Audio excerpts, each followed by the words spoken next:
Hey babe, you ready? Yeah. Yeah, because who doesn't want to see 50 Shades of Grey, Just... What?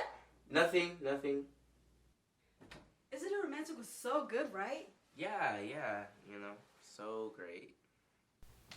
Babe, the movie's about to start. You know what? This year, I don't want to see a romance movie. I'm tired of it. Every year, it's the same old cheesy movie. 50 Shades of Grey isn't romantic. There's nothing to these movies. They're so predictable. I have no connection to them. Every year, the same old. I'm tired of it. Sorry, I just wanted to see the photograph. What the hell's the photograph? The movie with Issa Rae and Lakeith Stanfield. Come again? The photograph is directed by Stella Maggie, starring Issa Rae, Lakeith Stanfield, Yolande Knoll, even Lil Rel makes a little cameo here and there throughout the film. The photograph tells the story of Mike Block, played by Lakeith Stanfield, who is basically doing this article based on these photographs by Christine, who basically is traced back to May, who is played by Issa Rae, who is her daughter, and they kind of find a spark. And it just becomes a lot crazier and a lot deeper than it needs to be. While we are watching this relationship between May and Mike kind of blossom a bit, we cut back to Christine back in the 80s, basically in another relationship with a man named Isaac, played by Yolande Knoll. The two stories kind of literally go back and forth, and I guess they're kind of supposed to be kind of parallels, and we kind of learn a bit more why May is a bit more distant, and just in general, like why the way she is. First things first, this movie is hilarious. Like, I was laughing from beginning to end. Lil Rel, obviously, like, he's the comedian, he's the comedic relief, but even without him, there are a lot of funny moments, even just regularly throughout the whole runtime. Also, this movie's as feel good as it gets. Like, I was actually like smiling, like genuinely ear to ear throughout this whole movie. You're not gonna leave this movie mad at all. It's not 500 Days of Summer, even though that was a bit cute, but this is basically like your hopeful romance movie. My biggest thing with this movie was black people.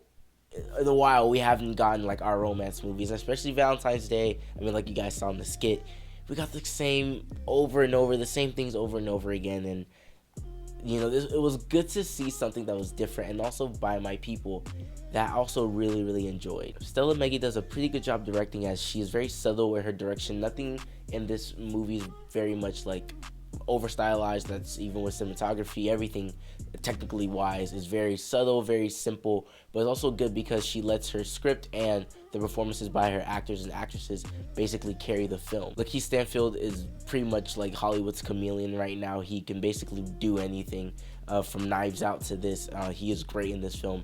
Issa Rae's doing her normal Issa Rae kind of things, the stuff that we're used to seeing, like Insecure and other things that she's been in.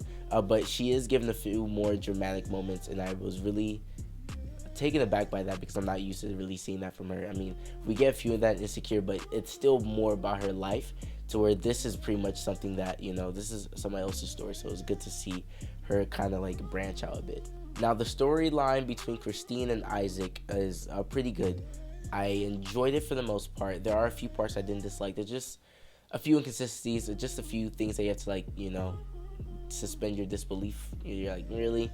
Pretty sure that would have, okay. It's not the strongest part of the film, but it does bring the most dramatic moments of the film, which I really enjoyed, because the movie for the most part is a comedy romance movie, and that's where like the heavy lifting, the more, not darker, but the more dramatic moments happen within, that 80s storyline. Courtney B. Vance also has like a brief cameo. He's literally only 2 scenes, and I really enjoyed him. I really enjoyed him as an actor, so it was great to just see him for a little bit. Yeah, there's really not too much to say about this movie. It's just a great romance movie done by black people, and it's just better than just like a regular romance movie. It's actually like pretty good, pretty funny, enjoyable, dramatic when it needs to be, funny when it needs to be. Performances are great. It won't necessarily like knock you off your feet, but it's something that I think anybody can go watch this on Valentine's Day. Definitely take your significant other to go watch this. Definitely take your side chick to go watch this. It's a great movie. I'm going to give The Photograph an 8.5. Alright, well, I'm not even going to say I'm back. Just enjoy this. Just enjoy it. Just enjoy the video. We're not going to just enjoy the video. I'm not going to give you any more empty promises. Alright. Adina, see you guys later. Peace.